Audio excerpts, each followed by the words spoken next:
El hecho de ser candidato presidencial no es una decisión que se toma únicamente una persona, o sea, es un proceso, es una evolución. Son consultas que se hacen, personas que se acercan a uno y le dicen, miren, sería bueno que usted fuera candidato presidencial, que usted fuera presidente. O sea que es una evolución que se va dando ahí. Y en el caso muy particular mío, mi trabajo en Naciones Unidas fue lo que tal vez más me motivó para asumir una responsabilidad de liderazgo político en Guatemala.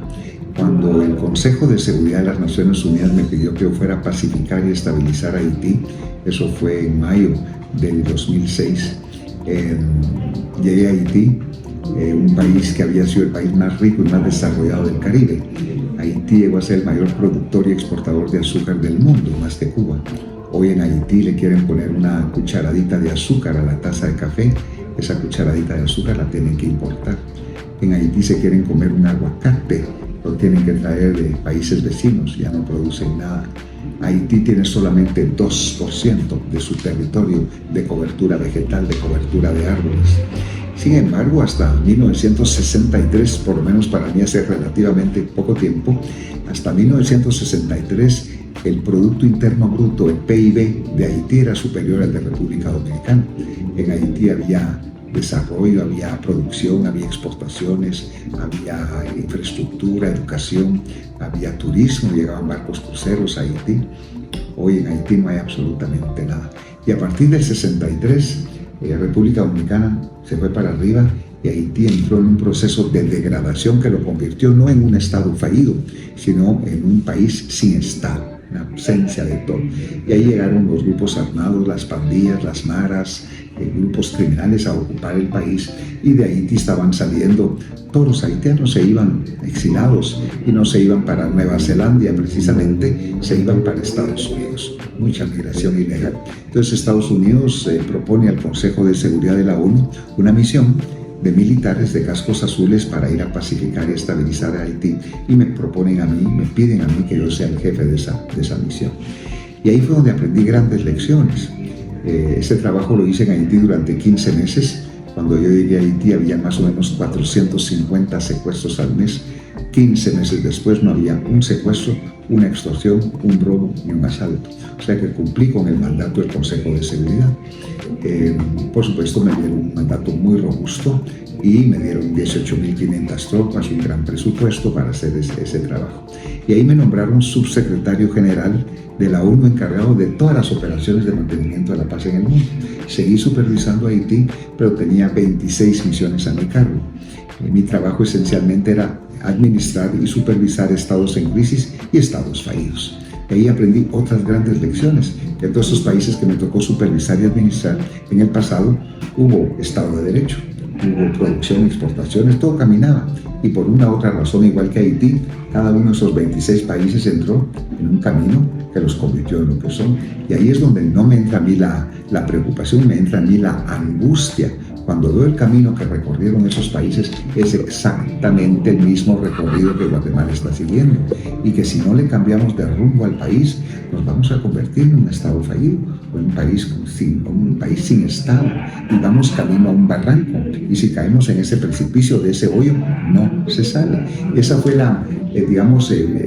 lo que disparó finalmente esa decisión de participar en las últimas elecciones en el 2019 para cambiar de rumbo a Guatemala.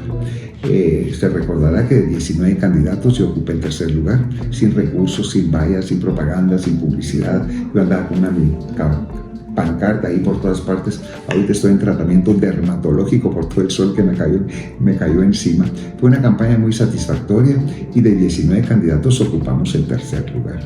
Y ahí tal vez podría haber dicho yo, bueno, ya cumplí con mi función, ya participé, ya presenté opciones, pero cuando uno ve que el proceso de degradación del país en todos los ámbitos se ha acelerado en estos años, en estos 3,5, 4 años de este gobierno, pues dice uno, tenemos que hacer algo, no podemos seguir así. Y entonces esa es la razón de por qué yo me motivé para ser candidato y por qué quiero ser presidente, porque tengo experiencia. Esas canas que ando peinando ahí no son por gusto. Ahí eso representa experiencia, capacidad, vivencias, cosas que quiero poner al servicio de Guatemala. La situación del país es grave, muy, muy grave. Y un síntoma está presente ahí. De Guatemala salen cada día 1.500 guatemaltecos cada día buscando su futuro en otra parte, porque aquí no hay futuro. Entonces tenemos que cambiar esas condiciones para que nos sintamos a gusto, contentos, satisfechos de vivir en Guatemala. No es una tarea fácil, pero hay que empezarla a hacer. La tenemos pues que ir delineando desde allá. Yo ya no lo hago por mí. Yo no lo hago por mí, yo lo hago por mis hijos, por mis nietos, por los jóvenes de Guatemala que merecen un mejor país que el que hemos construido hasta ahora.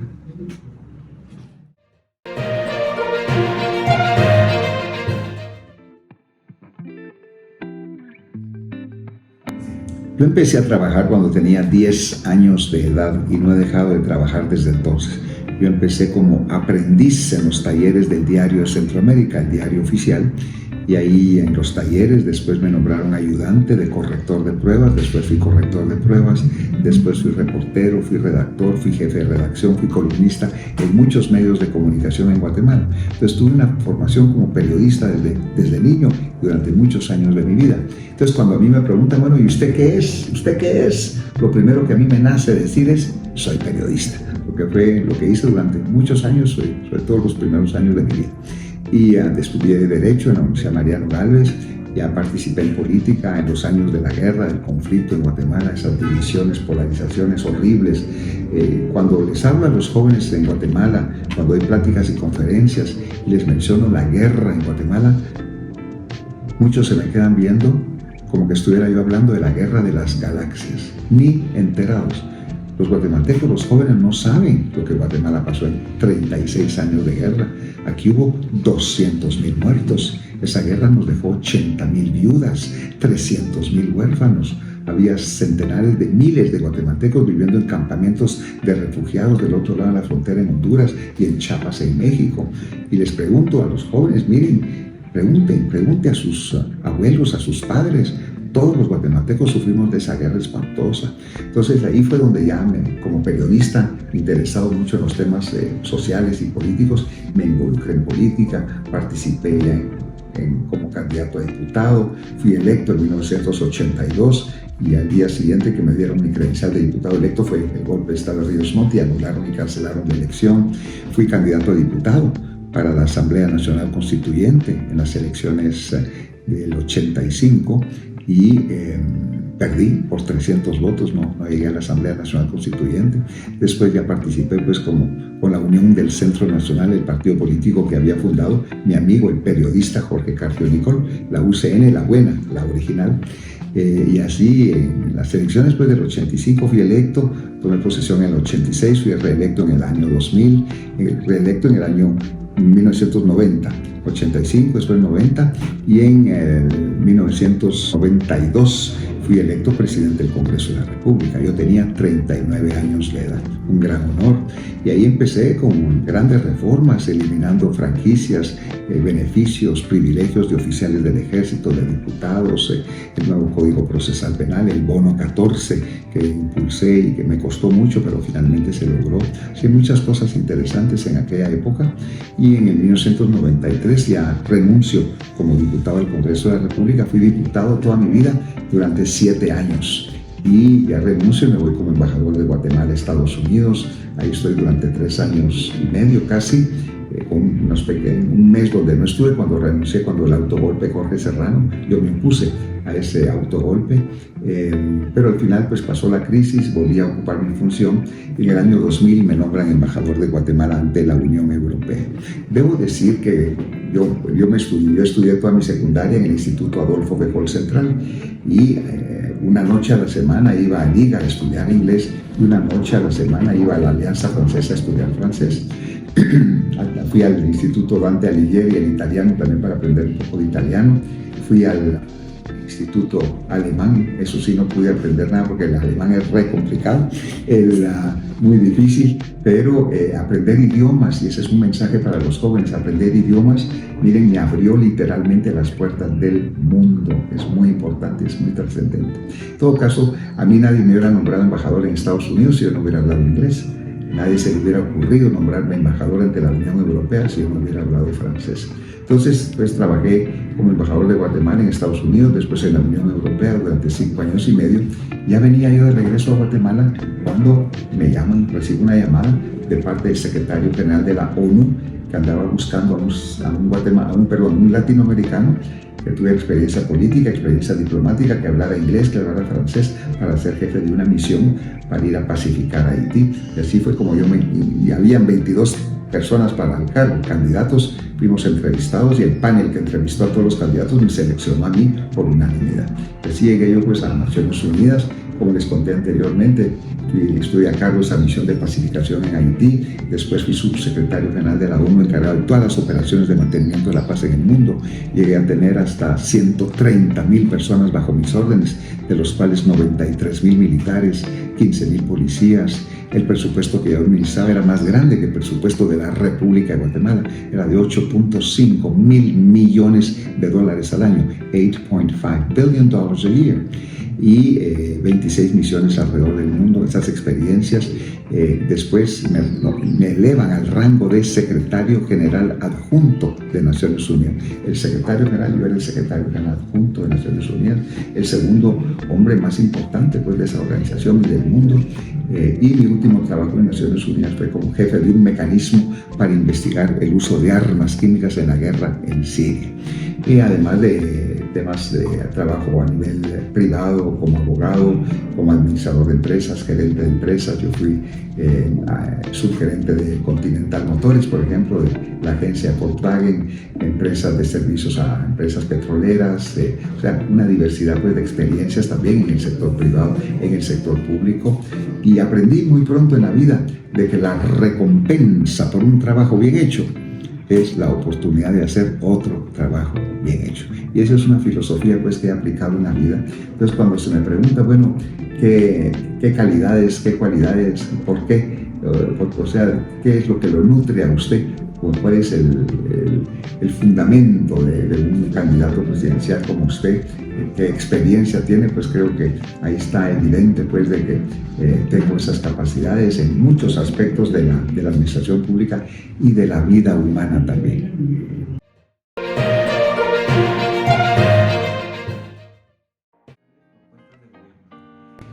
Bueno, ya para elaborar un poco más pueden buscar en muletpresidente.com, todo a minúsculas. Ahí está el plan de gobierno bien elaborado. Aquí tengo una pequeña guía, ¿verdad? Lo que queremos es una Guatemala moderna y poner al Estado y al gobierno de nuevo al servicio de la gente. Pero el paraguas principal es combatir la corrupción. Si no combatimos la corrupción, todo lo demás que cualquier candidato o yo mismo pueda proponer en temas de educación, de infraestructura, de salud, todo eso es irrelevante a menos que combatamos de frente a la corrupción. Y eso es fundamental. Y de nuevo poner al Estado y al gobierno al servicio de la gente como debe ser. Y hemos visto que estos gobiernos le han dado la espalda a la gente. No están al servicio de la gente, están al servicio de ellos mismos o de grupos o de élites o de intereses particulares, no al servicio de la gente. Entonces eso como temas principales y de ahí la modernización del Estado, la modernización económica, la modernización social, la modernización de la seguridad. Guatemala es el país de todo el continente americano que menos invierte en educación. Vamos a invertir en educación, en temas digitales, las nuevas tecnologías, apoyar el emprendimiento, la inversión para que haya generación de trabajo y de empleo también. O sea que es muy elaborado el programa de trabajo en temas de seguridad. Como les dije, Guatemala está padeciendo pues de una repunte dramático en temas de homicidios, las extorsiones, los robos, los asaltos, y el Estado tiene todo el derecho de utilizar cualquier recurso a su disposición para garantizar la paz, la seguridad, la tranquilidad de los guatemaltecos, y es lo que vamos a hacer. Hay 200 puntos rojos a nivel nacional distribuidos en 25 municipios y vamos a ocupar esos puntos rojos. Ahí nomás tomar posesión del gobierno, vamos a administrar, a ocupar de nuevo que el Estado ocupe la administración de los centros penitenciarios del país que están en manos pues, de mareros, etc. En el tema económico, la jubilación universal, programas de producción en Guatemala, más dinero en el bolsillo para cada uno de los guatemaltecos. Hay varios programas ahí interesantes. Combatir la desnutrición crónica aguda de una manera totalmente diferente como la que se ha estado haciendo actualmente. Estudiantes para el mundo, preparar a los jóvenes, a los niños, para que sean competitivos a los mejores niveles pues, del mundo. O sea que hay todas esas ideas, todo eso impulsado también por las nuevas tecnologías, el mundo digital, un estado potenciado pues, por la tecnología. O sea que es temas de medio ambiente también que son importantes, temas de cultura, de infraestructura, de carreteras, de caminos, que es lo que realmente impulsa el desarrollo de un país. Pero si no combatimos la corrupción, todo eso es irrelevante y esa es la determinación que nosotros tenemos también.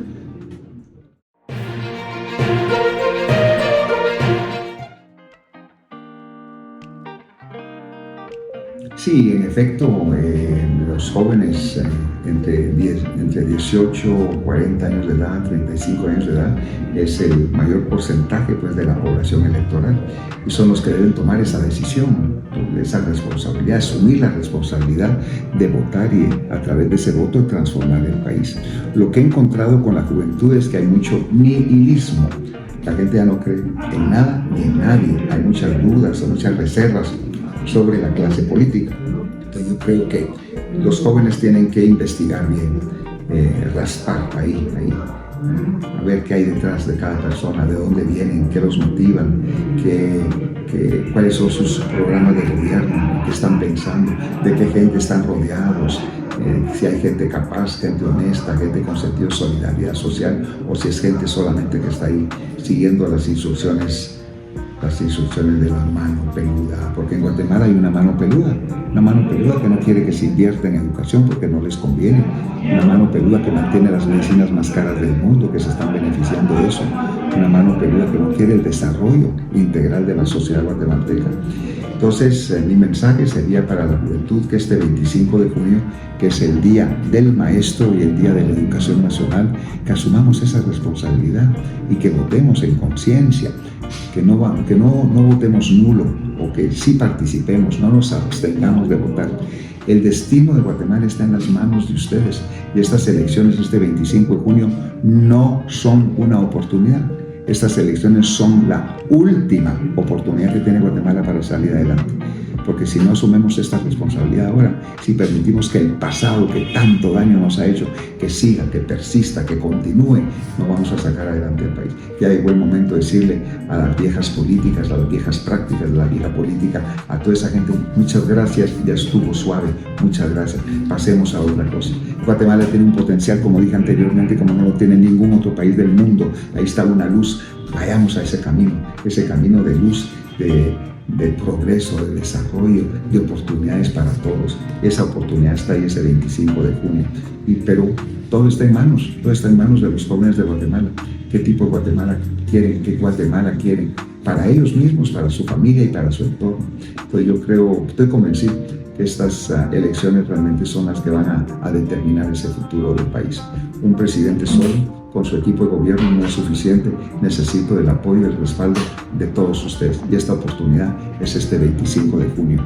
Yo les pido que votemos por Cabal, pero no solamente por el candidato a la presidencia. Necesitamos apoyo para nuestros candidatos a diputados, candidatos a alcaldes, porque yo necesito tener esa base política importante para todos los programas transformativos que queremos impulsar en el país. Muchas gracias, hemos llegado